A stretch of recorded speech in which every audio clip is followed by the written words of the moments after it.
efficiently within the local governments, because right now business as usual is not working. I'm not going to use the mayor's office as a platform for re-election. I'm going to focus on all issues that are availably at hand. I plan on working personally with local unions, keeping channels of communication open. Negotiations can be fair and beneficial to all parties as long as there is communication, everything is done in good faith, and dialogue is maintained between labor and administration. It is my intention to place qualified individuals as department heads, and there'll be no automatic perks for friends, family, or any political supporters. I intend to assemble a team which can be relied to work at the best, with the best of our community in mind.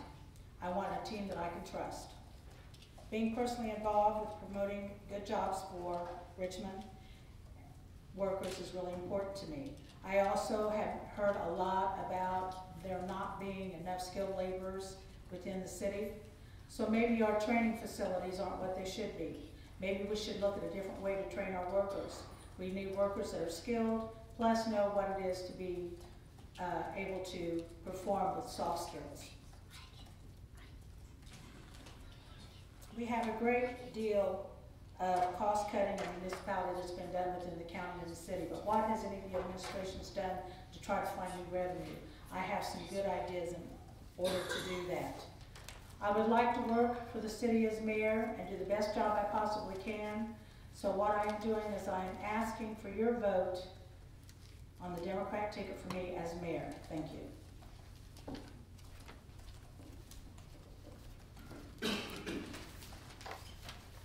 Hello, everybody.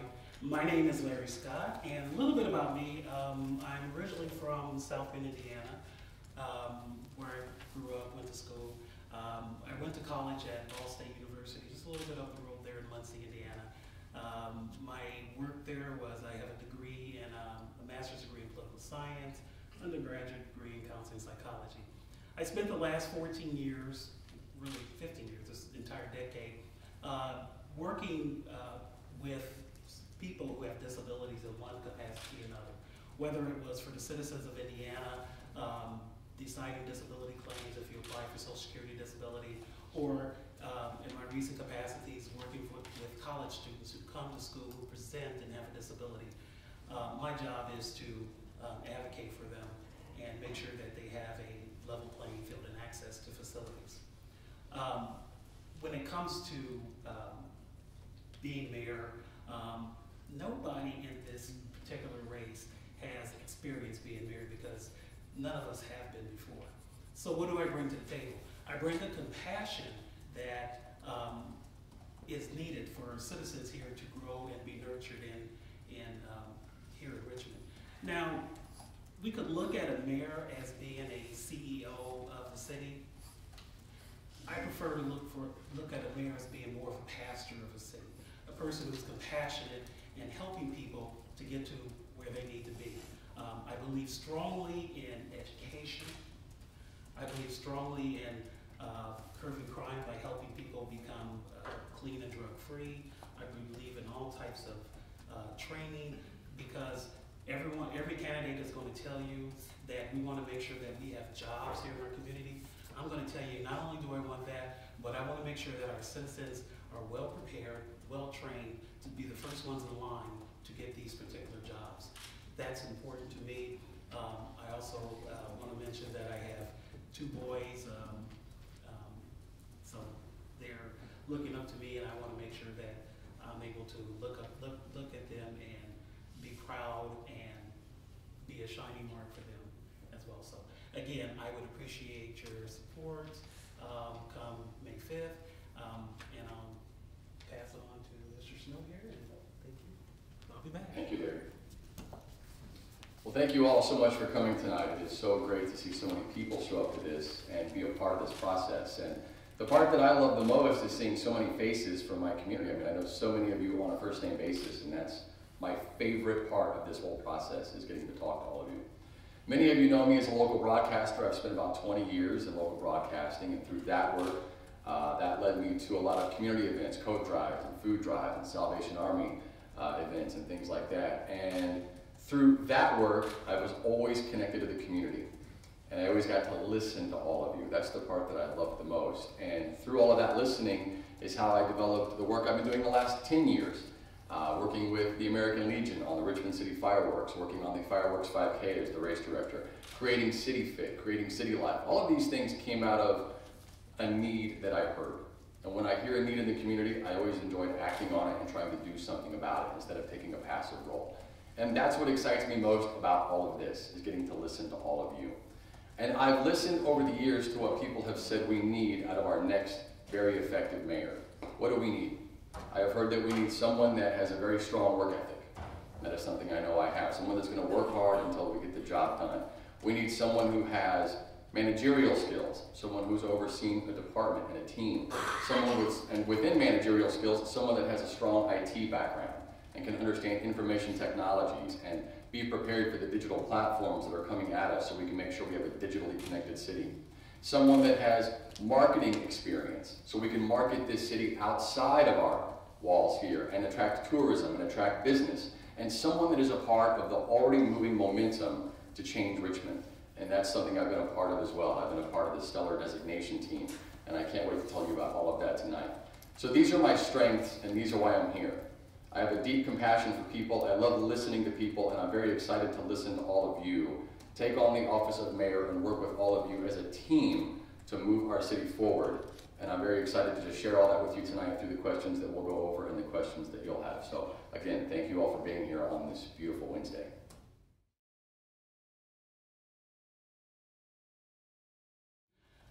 Richmond isn't about red or blue.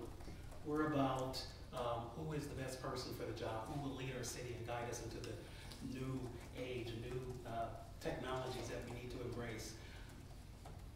When you go to the voting booths, feel free to vote for the best person. It doesn't matter to me if you're a Democrat or Republican, and I guess that's really a November question, because part of what I like to do, or part of what I do best, is I work well with all people. I've already reached out to individuals and stated that if I do become mayor, how will we be able to work together? Remember one thing, that in the Constitution of the United States, it provides for an opportunity to change your government. And it doesn't say that it has to alternate between Democrats or it has to alternate between Republicans. In the local and municipal elections in our city of Richmond, vote for the person who you think has your back, who is compassionate to you, who's willing to listen to you, and who's able to get you the opportunities that you need as citizens of Richmond, who are going to work with the police department and all other entities to make sure that you are served and protected to the utmost respect that everybody deserves as a citizen. Thank you. Well, what I heard during your question is, why should we have another Democratic administration? And I can tell you, I for one am very proud of some of the things that our current mayor has put into place and some of the projects that are already in motion. And so as I look forward into what we need out of an administrator, I think the focus should be on who can really lead us in the right direction. So what we need to think about is an effective mayor needs to be someone that understands, in a community our size, our talent pool has to have representation from every side. You need to be able to see the big picture. And the next mayor, he or she needs to also surround themselves with the right people to get the job done. That is essential. And be able to move forward these projects that are already in motion. Let's take, for example, the comprehensive/master plan that is in place right now. If you're not familiar with that, we have a very long-term plan for our city. So as we move forward and we change and we grow, we refer back to that plan to make sure we're changing in the right direction. And from that plan that's already in place came the comprehensive implementation team. That committee is in charge of making sure we're getting the jobs done the right way. And from that came the stellar presentation. I was very honored to be asked to represent city for the stellar presentation. We had a team of dignitaries from Indianapolis who came, it's a nonpartisan team, to evaluate our city. It was my job to represent this city from all sides in a nonpartisan way. And it was through that work and the work of a huge team of people that got us the stellar designation. We're very proud of that. And it just shows that if we work together as a team for the betterment of the city, we can do amazing things. So I'm very excited at the opportunity to use my talents and my assets, my ability to bring people together and my ability to see the big picture to move Richmond forward and work as mayor of this city. So that's what excites me most, and that's what I think we should focus on when we think about our future leadership.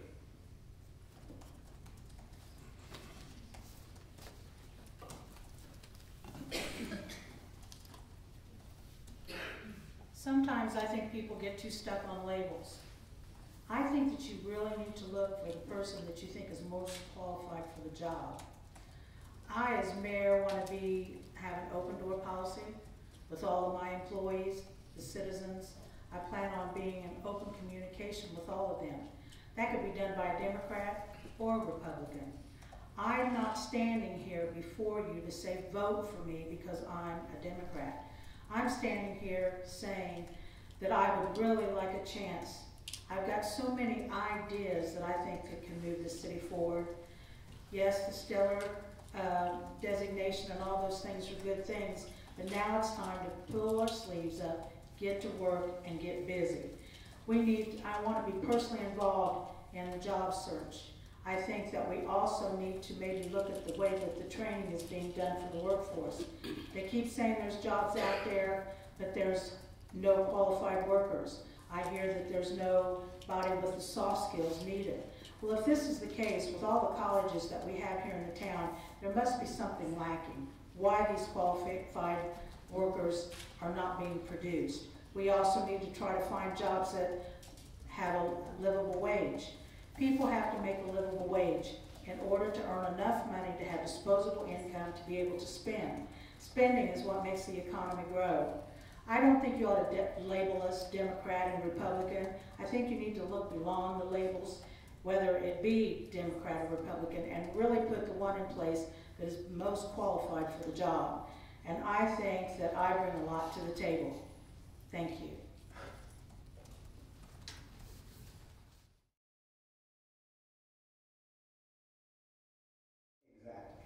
I think as an effective mayor, the way I need to answer that is a way that I guide myself through this campaign, and that is you always have a circle of concern and you always have a circle of influence. And the way that we work without wasting energy through our campaign right now is to make sure that we're not focusing too much on something that we might be concerned about but can't influence. Now, my circle of influence is I can work within this administration and work on making sure that the city employees are properly compensated for the job they are doing.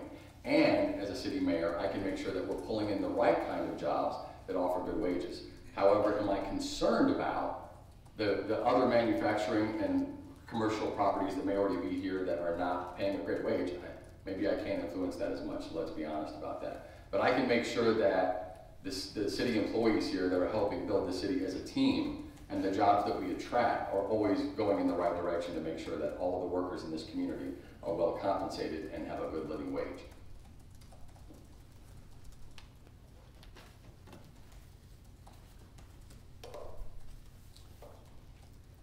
I'm not real sure, as the role of mayor, that I could get the wages up for the jobs that are already exist here.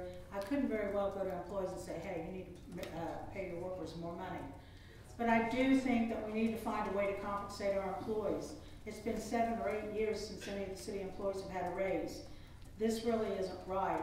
The cost of living continually goes up, and our wages here at the city have been kind of stagnant. Once again, back to the training program. If we could set up a training program that is unique, one that would be funded by employers, community leaders, and then we could market this training facility to the point that we could say to people that might be thinking about putting their business here, hey, we have this training facility. You bring your trainers here, train in our facility while you're getting your facility ready to move. Then by the time you're ready to start production, then you're going to have your force trained already in place and ready to go. This I know sounds a little idealistic, but it's something, if it's done properly, could attract new businesses. I think and I'll be honest, it's not completely my idea, it's somebody else's that I'm hoping that we can implement in the near future. It'll take everybody's help. But if we had something like that in place, we could draw better jobs into the city of Richmond. Better paying jobs, more money coming in, and possibly better wages for all concerned. Thank you. You know, that is a tough challenge to be a mayor because, as Dave said, and it is true, mayors don't influence salaries, but who we work with and how we attract businesses to our community is what's important here. As mayor, I would like to continue to work with economic development and all other people to make sure that we bring the right type of employers here to Richmond. And what's going to be most important, as I said, that we want to make sure that when jobs come, that citizens are ready. That means that we have to have a healthy approach to jobs and job training. And that's important because when companies come, I want to make sure that our citizens are clean, drug-free, healthy, available, trained, and ready to work in these new jobs. Also, I want to help increase and or establish an entrepreneurial-based type of workforce here. One thing that would help people is that they're able to do their own thing. They're able to work on their own companies, their own business, and then we help them within this entrepreneurial situation. We help them to establish how to not only serve the citizens of Richmond, but how to go global, how to market their whole business throughout the country and the world. And that's what's going to be important. Let's train people, give people the opportunity to be successful, even if we have to go back to the mom and pop situation. And once we work with that and we train our children, we train the workforce, life in Richmond will get better because people will have greater opportunities, greater choices here in Richmond.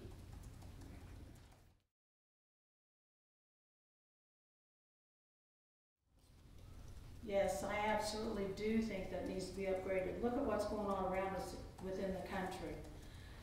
When the ordinance was first passed, it says in there all people, which might have been good if they hadn't started designating people. When we did that ordinance, we left out sex, sexual orientation, we left out age, and possibly transgenders. If we're going to have a human rights ordinance in place, we need to include all people. I still think that we need to have a human rights commission in some form, maybe not necessarily with a director like we had before, but we ought to be able to provide some kind of funding that the people of Richmond have some place to go to at least see how far they need to go. Maybe they need to take it to Indianapolis. Even if we can't do the whole investigation type thing like we've done in the past, then at least they can give them some direction, maybe help them get started on where they need to go and who they need to talk to. I know when we had a human rights director before, he was very instrumental in working with the police department on how to handle diversity problems. And with what's going on, like in Baltimore and what's going on in Ferguson, I think our police officers really do need to be trained. This is something in diversity that needs to be taught to our officers and to our community, and that's part of what the Human Rights Commission did do when it was in place. Yes, I do think it needs to be updated. Thank you. Absolutely. Remember one thing, that people matter.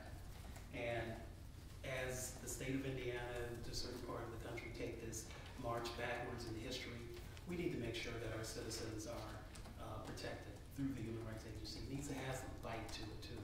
We need to make sure that we can enforce equality here in Richmond. And I want to make sure that you understand that we may have to tweak the ordinance a little bit because what did you say, it was like 1987? Well, that was quite a long time ago.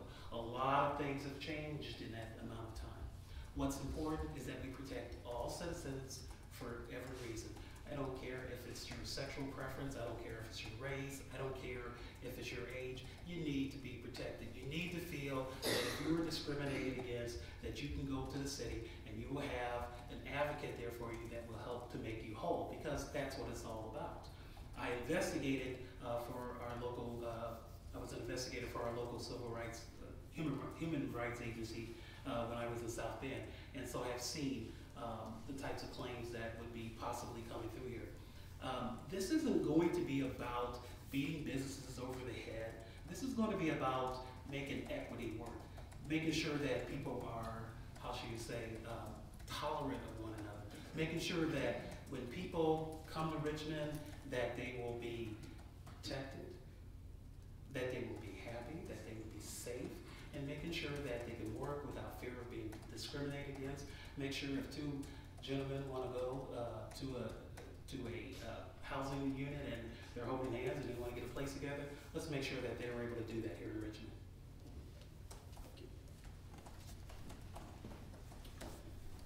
Our Human Rights Ordinance and Human Rights Commission is something that I started on very early in my campaigning, and I've surrounded myself very purposefully with people that are very educated on this subject.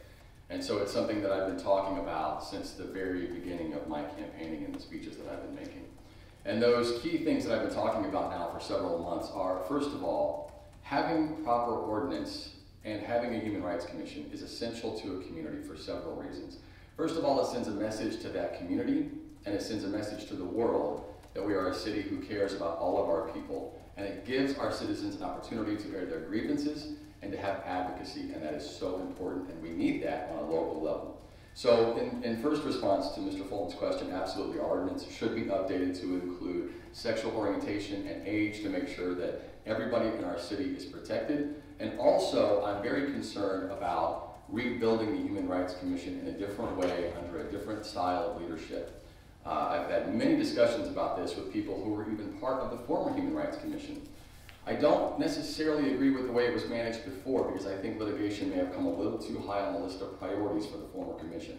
I think we need a new commission that will focus more on training, mediation, and advocacy, and that's what's really important. And these are things I've been saying for months. So that's how I want to move forward, to make sure that our ordinances are up to date, our citizens feel protected, they have advocacy, and they have some place to air their grievances, because it's a message we need to send to our city and to every surrounding city and to even other states that we are a city who cares about our people.